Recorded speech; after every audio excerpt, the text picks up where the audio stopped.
नमस्कार, आप सभी दर्शकों का एक बार फिर से the world sky weather YouTube channel पर हार्दिक स्वागत है। आज के इस वीडियो में अगले 20 दिनों के दौरान संपूर्ण भारत में किस प्रकार मौसमी हलचल देखने को मिलेगी, उसके बारे में इंफॉर्मेशन काफ़ी विस्तार से दी जाएगी, जिसमें आपको हर मौसमी प्रणाली के बारे में जानकारी देंगे। जैसे कि बंगाल की खाड़ी में अब जल्द जो चक्रवाती तूफान उभरने की संभावनाएं दिखाई दे रही है, तो वह चक्रवाती तूफान देश के किन किन हिस्सों को प्रभावित करेगा, कहाँ कहाँ उस तूफान की वजह से तेज हवाएं व भारी बारिश की गतिविधियां दर्ज होगी, इसके बारे में इंफॉर्मेशन तो काफ़ी अच्छी तरह से दी जाएगी। साथ ही आने वाले दिनों के दौरान उत्तर पश्चिम भारत के हिस्सों पर प्रभावी पश्चिमी विक्षोभ एक के बाद एक आने की संभावनाएं दिखाई दे रही है। तो उन वेस्टर्न डिस्टर्बेंस की वजह से उत्तर और मध्य भारत के हिस्सों में किस प्रकार आने वाले दिनों के दौरान मौसम बदलेगा, कहाँ कहाँ ओलावृष्टि और बारिश होगी, इसके बारे में भी जानकारी आपको इसी वीडियो में दी जाएगी। तो आप सभी इन मौसमी प्रणालियों के बारे में जानने के लिए इस वीडियो को पूरा अवश्य देखें, और अगर आप पहली बार इस चैनल पर आए हैं तो इस वीडियो को लाइक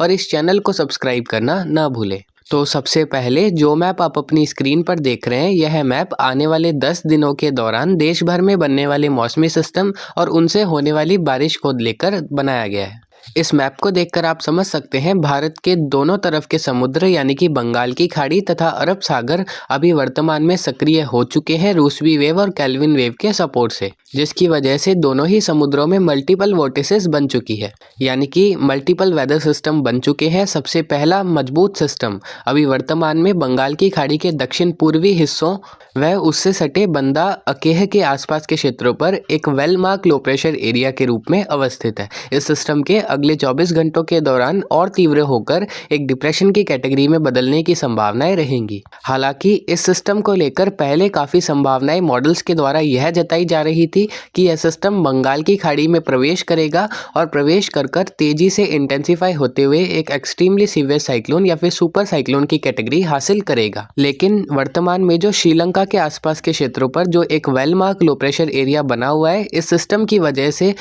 बंदा अकेह के आसपास वाला सिस्टम बंगाल की खाड़ी में प्रवेश करने की संभावनाएं अब कम हो चुकी है और उसके इंटेंसिफाई होने की भी संभावनाएं अब काफ़ी कम है। तो जो सिस्टम श्रीलंका के कोस्टल इलाकों के आसपास दक्षिण पूर्वी क्षेत्रों पर बना हुआ है एक well mark low pressure area के रूप में, यही सिस्टम अब धीरे धीरे उत्तर दिशा की तरफ आगे बढ़ता हुआ देखा जाएगा श्रीलंका के कोस्टल इलाकों को पार करके। और जैसे जैसे यह सिस्टम उत्तर दिशा की तरफ बढ़ेगा यानी कि भारत के तटीय हिस्सों की तरफ आगे बढ़ेगा, इस सिस्टम के इंटेंसिफाई होने की भी संभावनाएं रहेंगी। अभी वर्तमान में यह एक सुस्पष्ट निम्न दबाव के क्षेत्र के रूप में बना हुआ है। अगले 24 घंटों के दौरान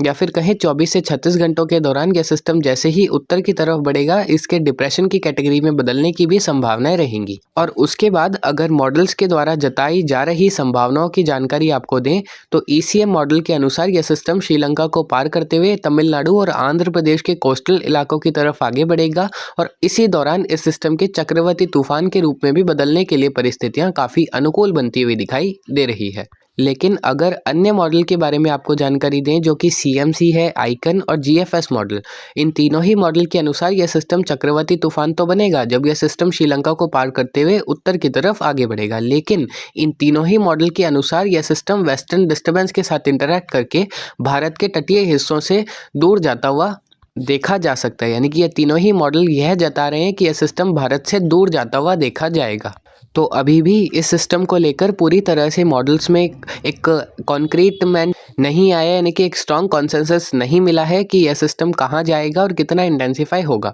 हालांकि इस सिस्टम के डीप डिप्रेशन या फिर चक्रवाती तूफान में बदलने की संभावनाएं बेहद अधिक बन रही है। अगर ECM के अनुसार यह सिस्टम उत्तरी तमिलनाडु और दक्षिणी आंध्र प्रदेश के हिस्सों पर लैंडफॉल कर जाता है तो यह लगभग लैंडफॉल 30 नवंबर से 2 दिसंबर के मध्य के समय में ही करेगा। लेकिन अगर अन्य मॉडल के अनुसार यह सिस्टम भारत से दूर जाता है तो इसका असर भारत के कई राज्यों पर देखने को नहीं मिलेगा। लेकिन अगर यह सिस्टम दूर जाएगा तो इसका सी ट्रैवल ज़्यादा होगा और जो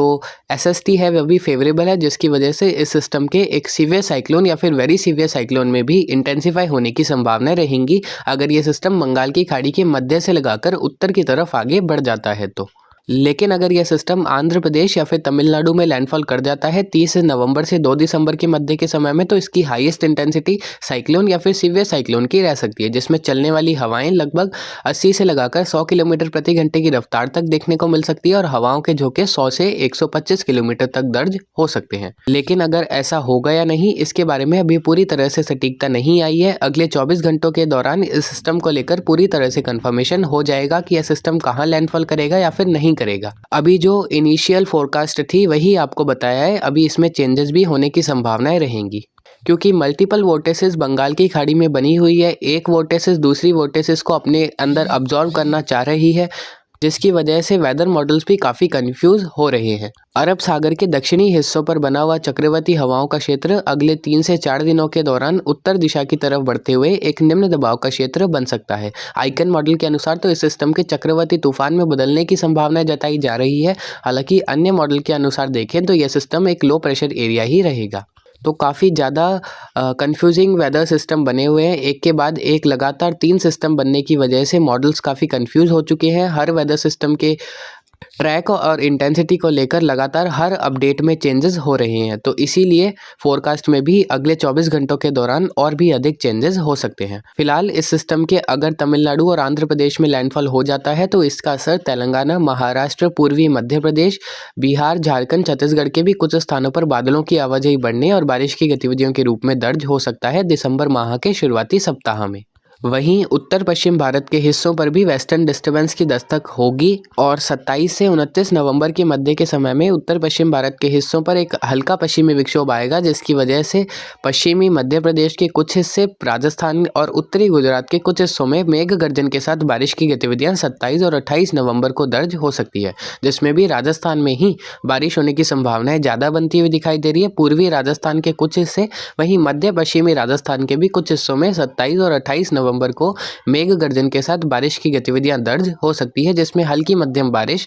रिपोर्ट हो सकती है, यानी कि लगभग 2 से 15 मिलीमीटर के बीच ही बारिश होने की संभावनाएं इन क्षेत्रों में 27 और 28 नवंबर को रहेगी। शेष उत्तर पश्चिम भारत और मध्य भारत में उस वेस्टर्न डिस्टर्बेंस का कोई खास असर होने की संभावना नहीं दिखाई दे रही है। केवल बादलों की आवाजाही पंजाब, हरियाणा, दिल्ली, पश्चिमी उत्तर प्रदेश और पश्चिमी मध्य प्रदेश के शेष हिस्सों में 27 से 29 नवंबर के मध्य के समय में दर्ज हो सकती है। इसके बाद 1 से 3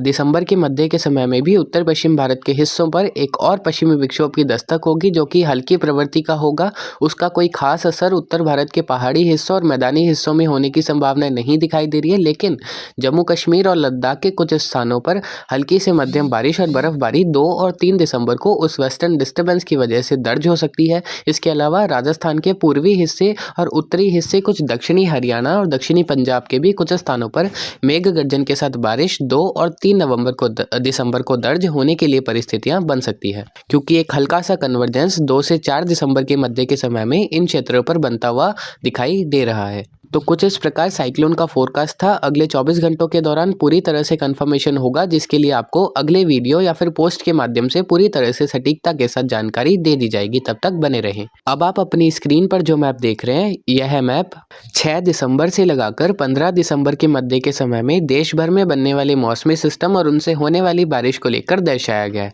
जिस प्रकार आप अपनी स्क्रीन पर देख सकते हैं, उत्तर पश्चिम भारत समेत पाकिस्तान, अफगानिस्तान, ईरान, इराक और आसपास के राज्यों में काफ़ी ग्रीन कलर दिखाया जा रहा है, यानी कि वेस्टर्न डिस्टर्बेंस के आने की संभावनाएं और उनकी इंटेंसिटी में बढ़ोतरी हो रही है। जिस प्रकार आपको बताया था, विंटर सीजन के दूसरे पखवाड़े में उत्तर पश्चिम भारत पर प्रभावी पश्चिमी विक्षोभ आने के लिए परिस्थितियां अनुकूल बनती हुई दिखाई दे रही है। तो ठीक उसी प्रकार एक शुरुआती संकेत दिसंबर में भी दिखाई दे रहा है। 5-6 दिसंबर के बाद उत्तर पश्चिम भारत पर एक प्रभावी पश्चिमी विक्षोभ दस्तक दे सकता है, जिसमें पहला प्रभावी पश्चिमी विक्षोभ 8 से 12 दिसंबर और दूसरा प्रभावी पश्चिमी विक्षोभ 15 से 18 दिसंबर के मध्य के समय में उत्तर पश्चिम भारत के हिस्सों पर दस्तक दे सकता है, जिसकी वजह से पहाड़ी हिस्सों समेत मैदानी राज्यों के भी कई स्थानों पर हल्की से मध्यम बारिश, ओलावृष्टि और तेज हवाएं चलने के लिए परिस्थितियां अनुकूल बन सकती है। ऐसा पूर्वानुमान ECM, AI, CMC और CFS मॉडल का है।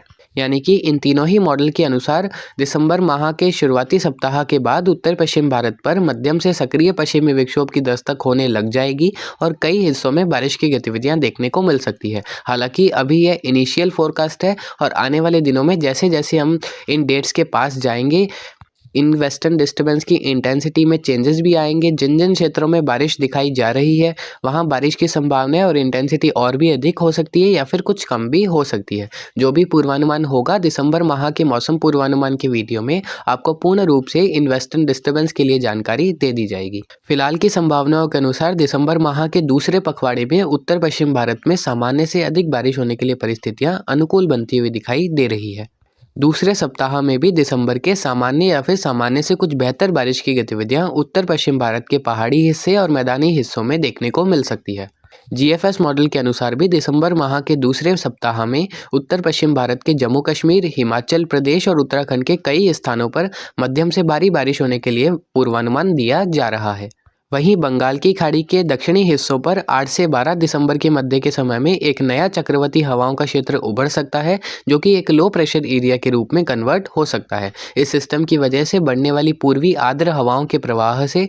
उड़ीसा के कोस्टल इलाके, आंध्र प्रदेश, तेलंगाना के पूर्वी हिस्से, वहीं तमिलनाडु और केरल के अलग अलग हिस्सों में हल्की से मध्यम बारिश मेघ गर्जन के साथ दिसंबर माह के दूसरे और तीसरे सप्ताह में देखने को मिल सकती है। हालांकि दिसंबर माह के दूसरे सप्ताह में कोई बड़ा सिस्टम बनने के लिए परिस्थितियां अनुकूल बनती हुई दिखाई नहीं दे रही है। दिसंबर माह के तीसरे सप्ताह या फिर कहें चौथे सप्ताह में एक मजबूत सिस्टम बंगाल की खाड़ी में उभर सकता है जिसके बारे में जानकारी आपको लगातार देते रहेंगे। तो कुछ इस प्रकार देश भर में अगले 15 से 20 दिनों के दौरान बारिश हो सकती है। अगर एक छोटा सा कंक्लूजन दिखाएं तो आपको उत्तर पश्चिम भारत में मजबूत पश्चिमी विक्षोभ तो दिसंबर माह के दूसरे सप्ताह के बाद ही आने की संभावना है। मध्यम प्रभावी पश्चिमी विक्षोभ की वजह से या फिर कहें हल्के प्रभावी पश्चिमी विक्षोभ की वजह से उत्तर भारत के मैदानी हिस्सों में जिसमें राजस्थान और पश्चिमी मध्य प्रदेश, कुछ उत्तरी गुजरात है, वहां 27 से 29 नवंबर, वहीं 2 से 4 दिसंबर के मध्य के समय में कुछ स्थानों पर बारिश हो सकती है। वहीं बंगाल की खाड़ी में बनने वाले सिस्टम को लेकर ही पूरी तरह से कंफ्यूजन है।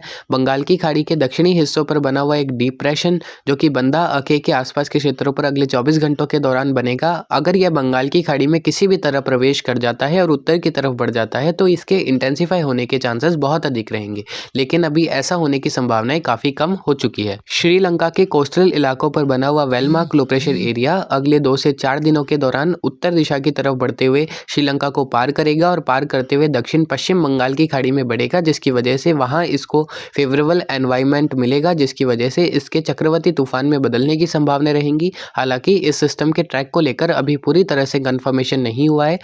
पहला ट्रैक या तो उत्तरी तमिलनाडु और आंध्र प्रदेश के क्षेत्रों की तरफ ही रहेगा और अगर यह इन क्षेत्रों की तरफ आगे नहीं बढ़ता है तो वेस्टर्न डिस्टर्बेंस के साथ इंटरैक्ट करके यह सिस्टम उत्तरी बंगाल की खाड़ी तक पहुंच सकता है, जिसकी वजह से इस सिस्टम का असर देश के